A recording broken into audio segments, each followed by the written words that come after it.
I'm at Liberty Center going shopping for some new jeans, and these are the bars I applied to that rejected me doing the "we don't hire people off the streets" nonsense, or saying they'll get a hold of the guy who does the hiring, call me back later, and never did. Let's start with the first one. Right here is the Taste of Belgium. They started doing cashless and they started going downhill from there. You can't even tell if this place is open or out of business, doing reconstruction or remodeling or whatever. Either way, it looks like a ghost town. This place is the Cheesecake Factory. They've always been doing well. They've always had swarms of people, especially the weekends. But when I went bartending here, the interviewing guy was kind of talking smack about me and didn't like that I wore a white dress shirt tucked in with a shaved hair and a spiked hair as something to write on and something to write with. And he never called me back for a hiring date to even be a server to lead my way to bartending. I am also walking out here on a Friday afternoon, and look how dead this place is. Again, it is a Friday afternoon at this mall, and there's barely anybody here.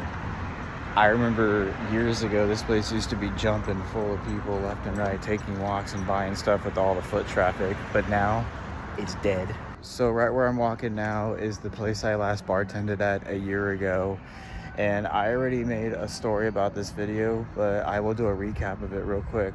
It's this place, the Kona Grill. I was bartending here a year ago after I came back from New England, and look at it. It looks abandoned and empty. Look, there's no sign saying open or close. You see like little writings on the door. You can barely tell if this place is like active or not, or if it's gone out of business, or if it's abandoned. Like, that's just wild.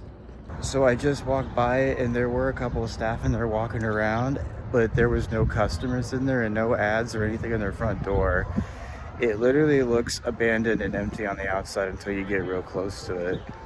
Like, it looks like it's about to die and go out of business. And I have done a lot of research on that place, saying that they were filing for bankruptcy and that they're on the edge of going out of business a few years ago. So to cut the long story short of what happened there, I handed in my resume asking if I could be a bartender, and I got there right on the spot, and they said they'll give me a shot.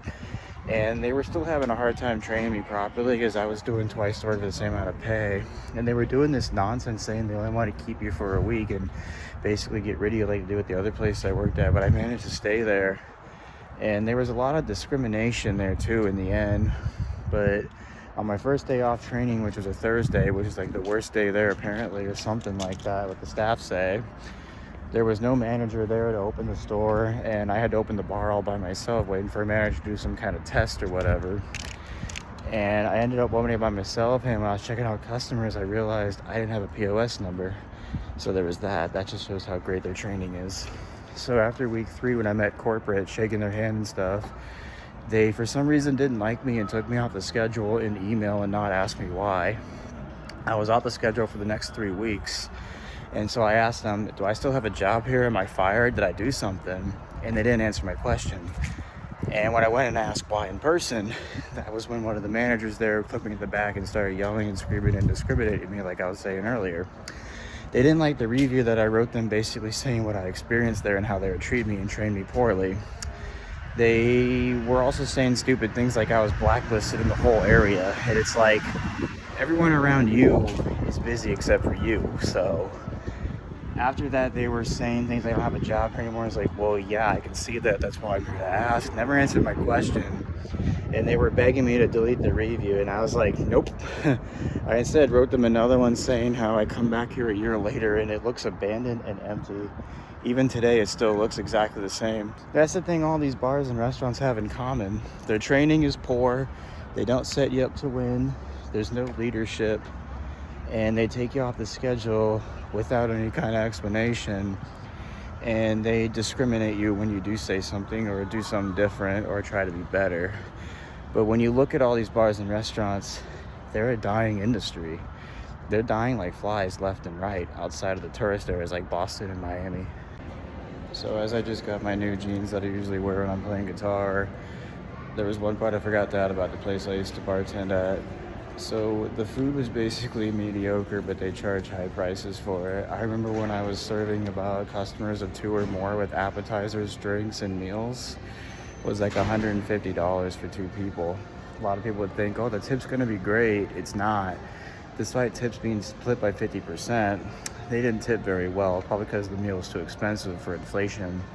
So on a bi-weekly paycheck, I made $500.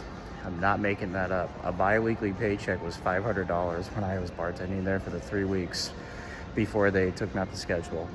I think it was a gift from God. That place sucked. So to end the video, one part I want to add real quick is the last time I've been at this mall in general has been a really long time, especially on a weekend. And just look how empty this place is. Look at this, there's barely any foot traffic. It is nearly 1:45 p.m. on a Friday. And this place looks like San Diego, like it's shrinking, it's a ghost town. And Pies and Pints, I also tried handing my resume and they said they weren't hiring, and the agave arrived down the street that I forgot to add in the video also did that we don't hire people off the streets nonsense. Like, what the hell is the deal with that? We don't hire people off the streets, even though I'm an experienced bartender, went to bartending school and had 2 previous jobs bartending, but they still won't hire me off the streets. Like, what is wrong with this country? Like, I swear, it's going down the path of a failed country. It's a joke. What's crazy is I remember back in 2017 when I was 25 years old, this mall was jumping every day of the week. All the girls would come out here shopping, buy their materialistic stuff. All the couples would come here on their dates, and all the restaurants and bars actually had pretty good service and food. And it was a cool place to hang out when it was open in 2015. But seeing it in 2024 is like, man, what a ghost town it is.